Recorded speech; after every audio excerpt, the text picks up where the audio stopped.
Franguinho Sem Censura, a resenha esportiva em que a linha é não ter linha.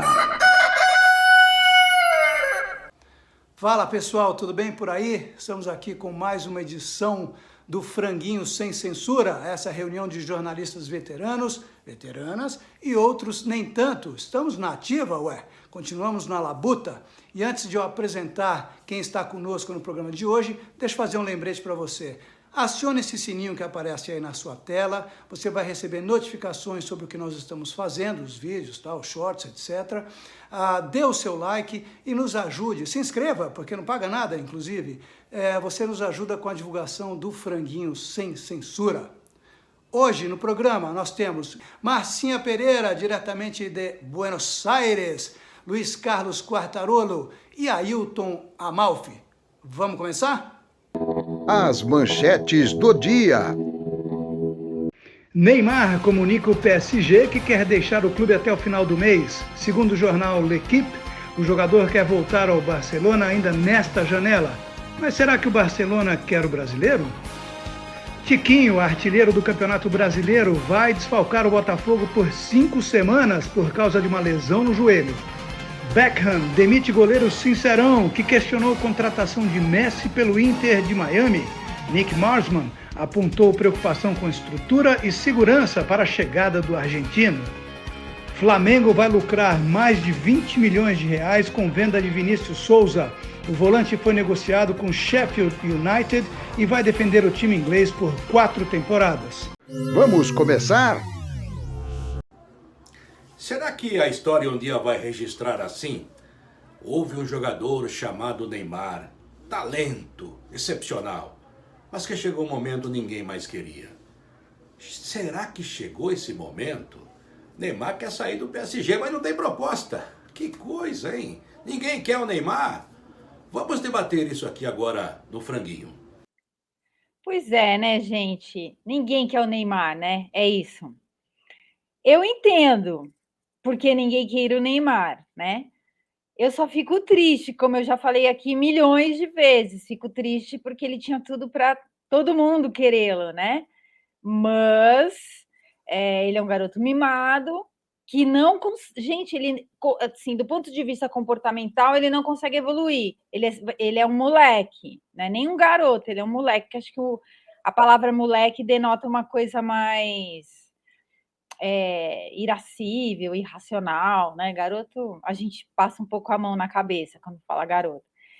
E é triste, né? E até no futebol, às vezes eu acho que ele não consegue, ele foi até um limite ali que ele também não passa dali, né? Porque eu acho que o jogador de bola, quando ele amadurece, ele deixa de fazer as pataquadas que ele faz em campo. A gente vê o Messi, eu acho que o Messi, eu já falei isso também, o Messi virou homem e o Neymar continua moleque. Eu acho que esse é o grande problema do Neymar, ele permanecer na condição de moleque, por isso que ninguém quer. Quem que quer?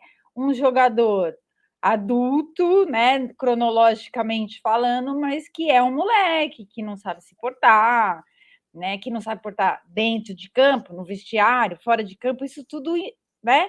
Ser jogador de futebol não é só jogar bem, né? Ele tem que ter todo um conjunto aí de atitudes e qualidades que tem que ser dentro e fora de campo. É triste, né? Mas e aí? Para onde ele vai, meninos? Um jogador da qualidade dele, numa janela como essa, devia ter uma fila, né?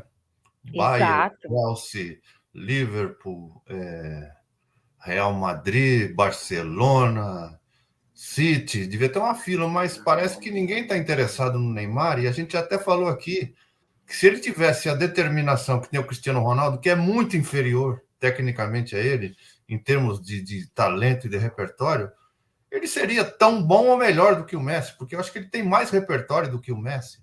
É um jogador espetacular, né? E ainda continua sendo, mas ele quer continuar sendo paparicado pelo pai e com os parças. Ele parece que ele não consegue sair dessa bolha e ele também não parece muito interessado em sair, não faz uma autocrítica, porque quem faz toda a crítica que faz é o pai dele, e quando o pai dele faz alguma crítica é para agredir os que estão tentando abrir os olhos do Neymar. E é uma pena, porque talento ele teria para estar entre os maiores do mundo em todos os tempos. E fica essa esculhambação de nenhum time grande que ele periga ele terminar no Sauditão, né? Que vai começar daqui a pouco tempo, que está todo mundo indo para o Sauditão, que é o Campeonato da Arábia Saudita. Talvez seja o que reste para ele os Estados Unidos. Eu não sei, Quartarolo, o que você acha? Eu concordo com tudo que vocês falaram e lamento, né? Porque é um talento desperdiçado, realmente. Todo mundo fala a mesma coisa, né? O talento dele é um negócio quase que sobrenatural, mas ele não soube usar, né? Eu lembro que o Pelé, que para nós foi o maior de todos, né? Ele sempre falava que, nas conversas que o pai dele, o Dondinho, tinha, falava assim: olha, esse talento não é seu, foi Deus que te deu, tá certo. Era um sincretismo religioso, vamos colocar assim, mas era passar uma responsabilidade para ele respeitar aquilo que ele tinha, né? E parece que ele fez bem isso. Então, você olha para muitos cantores, para muitos artistas, para muita gente do nosso meio, né? Que se prepara, que sabe de onde veio. O Neymar, sabe, o Neymar sempre foi, sabe, aquele cara que viveu na bolha, ele continua dentro da bolha, ele parece aquele menino da bolha do filme, parece o show de Truman, né? Todo mundo, cada coisa que ele faz tem que ter uma publicidade, tem que ter alguma coisa. Ele lembrou em alguns pontos o Ronaldo quando ficou 2 anos contundidos, né? Contundido. Ele ficava toda semana distribuindo uma manchete. Hoje ele está em tal lugar, sabe, para não sair da mídia. E o Neymar não joga há tanto tempo, continuam falando dele, mas dentro do campo nada, nada, nada mesmo, né? E é um talento desperdiçado. Eu temo pelo futuro do Neymar. Eu conversava com o Toné agora há pouco fora do ar, né? O nosso grande Alfredo Toné, nosso coordenador. Ele acha que não vai acontecer. Eu também acho que não, da maneira como aconteceu com muita gente. Mas daqui a pouco ele vai ter muito menos dinheiro do que tem, porque os parceiros estão só sugando, só sugando. E o dinheiro para de entrar, porque hoje ele já. Se eu tivesse uma empresa, eu não contrataria o Neymar como garoto propaganda. Ele ainda tem os sponsors dele. Mas daqui a pouco não vai ter mais, né? Infelizmente. Sem bola e sem dinheiro. Debate Franguinho. Um debate bem temperado. Pessoal, o que vocês acham? Quando um jogador brasileiro sai daqui cedo, vai para a Europa, fica lá várias temporadas e depois volta, às vezes a gente acha que o camarada não se deu bem, né? Às vezes não. No caso do Lucas Moura, que voltou para o São Paulo depois de 11 temporadas no futebol europeu, vocês acham que o Lucas Moura ele fracassou na Europa ou não é bem assim? Fracassar, acho que não é o termo certo, mas ele não fez o que se esperava dele, porque quando ele saiu daqui, a gente que falou há pouco do Neymar, ele saiu com o status do Neymar, que seria uma grande estrela do futebol mundial. Ele foi para o Paris Saint-Germain, não jogou mal, mas não entregou tudo que se precisava, não se firmou. Aí um pouco ele era titular, um pouco ele era reserva, um pouco ele se machucava, e acabou indo para o Tottenham, que fez uma coisa razoável. Eu daria assim, uma nota 6 para ele. Ele não foi o que se esperava, diferentemente do Rodrigo, né, que saiu daqui menos badalado e parece que hoje em dia se firmou como um titular do Real Madrid, vai ser o craque que a gente espera que seja. E o Lucas Moura, voltando para o São Paulo, agora com 30 anos, acho que é um jogador, assim, nota 7. A gente esperava que ele fosse um jogador nota 9, mas não foi. Na Europa não foi. Foi no São Paulo no começo, criou uma grande expectativa e a gente achou que ele ia ombro a ombro com o Neymar, eu lembro. Ele, o Neymar e o Ganso eram grandes esperanças. Ele não virou esse jogador que a gente esperava que a gente esperava e gostaria que fosse. Eu fico mais com a frase do Fernandes, que foi o primeiro técnico dele na Europa. Falou: olha, você tem muito talento, mas não sabe o que fazer com ele. Você não sabe jogar futebol. Você tem que aprender primeiro a jogar futebol, a entender o jogo, a ler o jogo. E ele realmente abaixava a cabeça e corria como um louco, né? E eu lembro que no São Paulo, o Leão pedia para ele voltar até o meio para ajudar a preencher o meio e marcar o lateral. E os conselheiros do São Paulo queriam matar o Emerson Leão. Onde já se viu? Está cerceando o nosso grande talento. Chegou na Europa, foi a primeira coisa que ele teve que fazer. E daí não jogou, porque não sabia. Eu acho que ele teve é um médio fracasso, sim. Só rapidinho, Quartarolo, antes da Márcia falar, que a gente até discutiu aqui, né? Que ele é daqueles jogadores brasileiros que jogam futebol, mas não entendem nada de futebol. Eles tomam aquele pracimol e vai para cima. É o jogador que sabe ir para cima. Toma um pracimol e vai para cima. O Rodrigo e o Vini Júnior parece que estão tendo um antídoto contra esse pracimol, estão aprendendo a jogar futebol.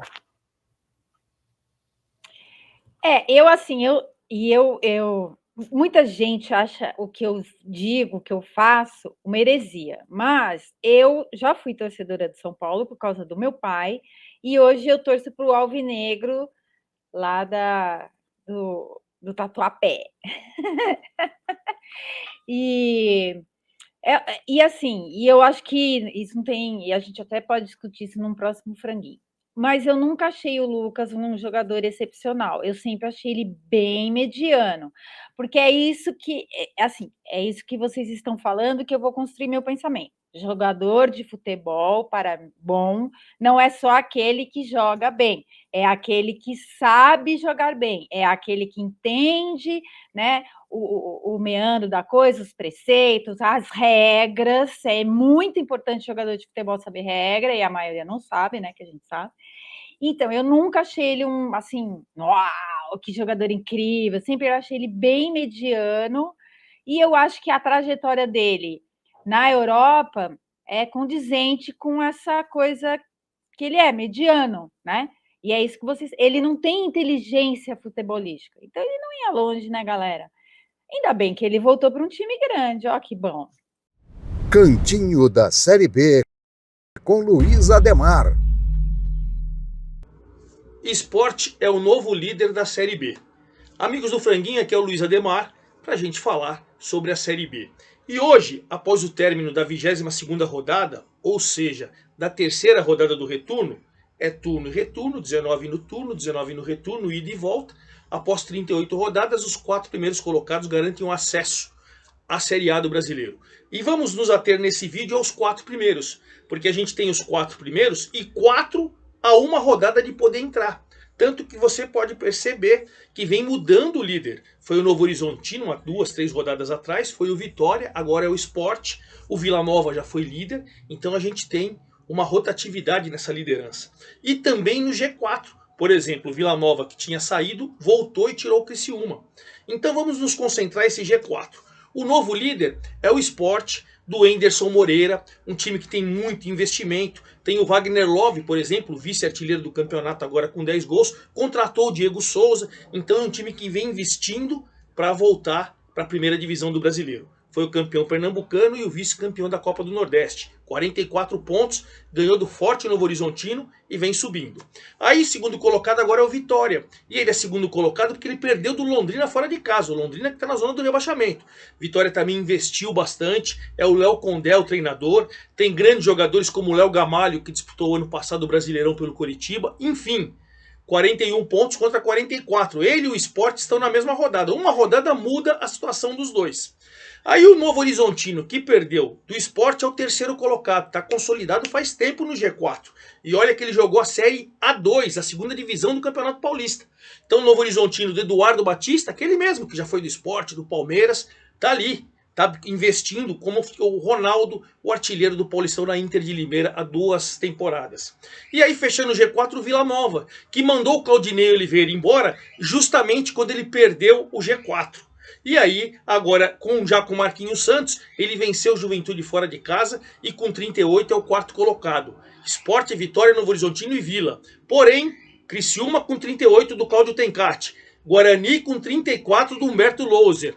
Juventude com 36 do Thiago Carpini. E Mirassol com 36 do Moser estão ali brigando e de olho sempre no G4. Por isso que a cada rodada vem essa movimentação. E claro, a gente vai bater um papo aqui falando tudo sobre a Série B do Campeonato Brasileiro. É isso aí, forte abraço a todos, até a próxima. Par ou ímpar? Quem joga mais? Amigos, vamos para o par ou ímpar de hoje? 2 zagueiros que estão se destacando no Brasileirão desse ano. Adrielson do Botafogo ou Fabrício Bruno do Flamengo? Gente, para causar urticária no Lito, que agora está brincando de carrinho, não quis participar do programa hoje. Adrielson, Fabrício Bruno. Eu acho o Adrielson excelente, mas eu vou no Fabrício Bruno. Olha, dois zagueiros, que bom, hein? Dois zagueiros rápidos, boa técnica. E o Brasil faz tempo que não tinha. Tem o Nino ainda do Fluminense, que é um zagueiro muito bom. Mas nessa disputa eu vou ficar com o Adrielson. Ai, gente, assunto totalmente Glória Pires para mim. A Adrielson, para mim, é uma daquelas irmãs da Cinderela que tinha, né? Tinha uns nomes meio esquisitos, assim, né? É nome de remédio. Gente, não sei. Ainda bem que eu tenho dois companheiros incríveis, maravilhosos e super sábios de futebol. A última volta do ponteiro. Pois é, gente, a janela de contratações terminou no dia 2 de agosto e vários clubes brasileiros foram ao mercado fazer suas compras. A pergunta é: qual foi a equipe brasileira que se deu melhor nessa compra, nessa ida ao mercado? Com vocês. Gente, meus amigos do Franguinho, eu espero que feche-se a janela e abram-se as portas do futebol brasileiro, que a coisa tá feia. Tá chegando muita gente aí de volta, né? O meu medo é esse, né? O cara não dá certo lá, vem jogar aqui, vem jogando, vem ganhando um dinheirão, né? Quem será que contratou melhor? O Flamengo tem feito algumas loucuras aí que eu não faria. Luiz Araújo, se falou tanto aqui do Pracimol, né? Essa frase maravilhosa, essa nova... Luiz Araújo é Pracimol, 100% Pracimol. 500 miligramas de Pracimol. Né? Que sensacional! Sensacional. Parabéns, Amal. Olha, é mais um Pracimol, né? Ele cisca aqui, cisca ali, mas também não resolve muito, né? No galinheiro ele não manda, não. O São Paulo contratou o Rames Rodrigues, mas todo mundo acha que é o Rames Rodrigues de 2014. Nem 2014 para cá, são quase 10 anos. Ele teve uma boa passagem no Real Madrid, mas, sabe, me parece a distância. Muita gente fala assim, ele parece o Ganso, ele parece o Pita. Bom, quem não viu o Pita jogar pode comparar, porque o Pita é melhor que o Ganso e melhor que ele. Mas, meu Deus do céu, sabe, é mais um jogador que joga bonitinho, parece bonzinho, mas não sei se vai resolver. Mas, de qualquer maneira, para o futebol brasileiro atual, acho que ele pode ajudar. O São Paulo fez 2 contratações, o Lucas Moura deve se adaptar novamente. Começou bem, inclusive, fez o pênalti, mas entrou bem no jogo. Agora, são contratações pontuais, eu acho. O futebol brasileiro não pode ficar à mercê disso. Tem que abrir a porta para o mundo, não ficar esperando a janela se abrir. Eu acho que pela idade dos jogadores que chegaram, muitos chegaram acima dos 30 para cima, eu acho que todo mundo sabe que eu sou corintiano, acho que o Corinthians fez 2 contratações muito boas. O Rojas, que jogou muito bem 2 partidas e depois se machucou, e o Lucas Veríssimo, que era um zagueiro que quando estava no Santos só não foi para a Copa do Mundo porque se machucou, porque ele era um nome que o Tite gosta muito, né? São boas contratações. E eu queria destacar um jogador que eu queria no meu time. O Ener Valencia é um jogador daqueles que eu queria ter no meu Corinthians. Eu acho que o Internacional fez uma excelente contratação, que ontem o Ener Valencia jogou muita bola. É um jogador daqueles que não se intimidam. Quanto mais difícil o jogo, melhor ele joga. Ele não é daqueles que se escondem. E o Flamengo contratou um goleiro, acho que é o Rossi, né? Não sei quantos anos tem.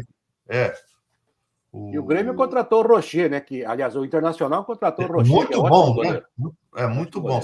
Tem salvado o Internacional. Então, acho que Internacional e Corinthians foram os que se deram melhor nessa janela. E eu queria só falar rapidinho que é uma legião estrangeira boa no Brasil. Tem uma legião estrangeira meio velha, né? Mas uma boa legião estrangeira, né? Jogadores bons, Ener Valencia, Arrascaeta, o Rojas, o Gustavo Gomes.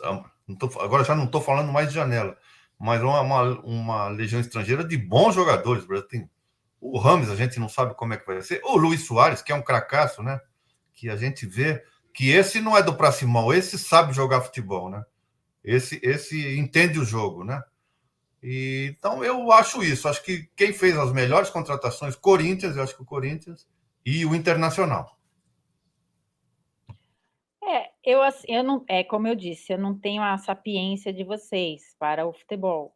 Mas às vezes eu fico pensando, fico achando, na minha ignorância, que o Brasil é tipo um refúgio, assim, sabe? Sabe que nem nos filmes de Hollywood, que o bandido fugia para o Brasil no fim do filme. Então, às vezes eu fico achando um pouco isso, sabe? Nessas janelas. Mas eu vou falar mais do Rames, que é isso que o Quarta falou.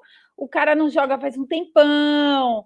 O próprio Lucas meio que parece que não deu certo e voltou para casa. Às vezes eu fico achando que aqui é meio refúgio. A gente ainda não é, obviamente, que a gente não é a Europa, né? Em termos de business, de negociação.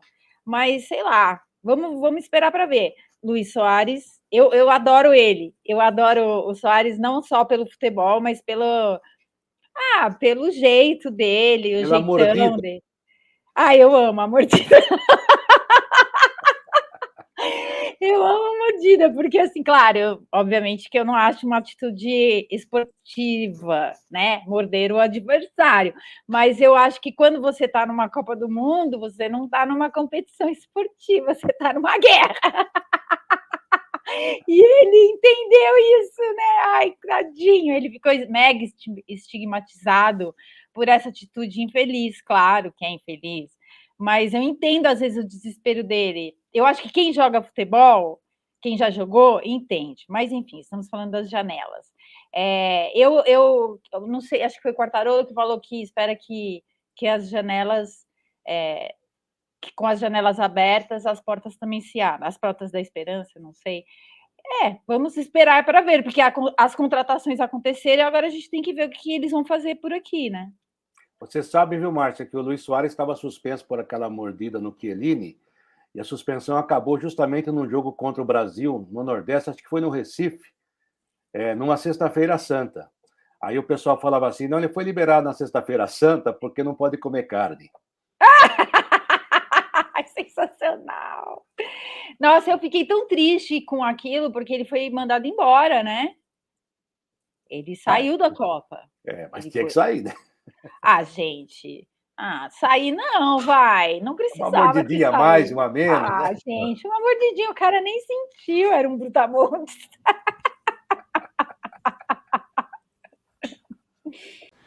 Bom, então tá. Chegamos ao final do Franguinho Sem Censura dessa edição e eu faço sempre aquele lembrete. Acione o sininho para receber as nossas notificações, dê o seu like, se inscreva, nos ajude na divulgação do programa Franguinho Sem Censura. Um grande abraço, até a próxima. Tchau.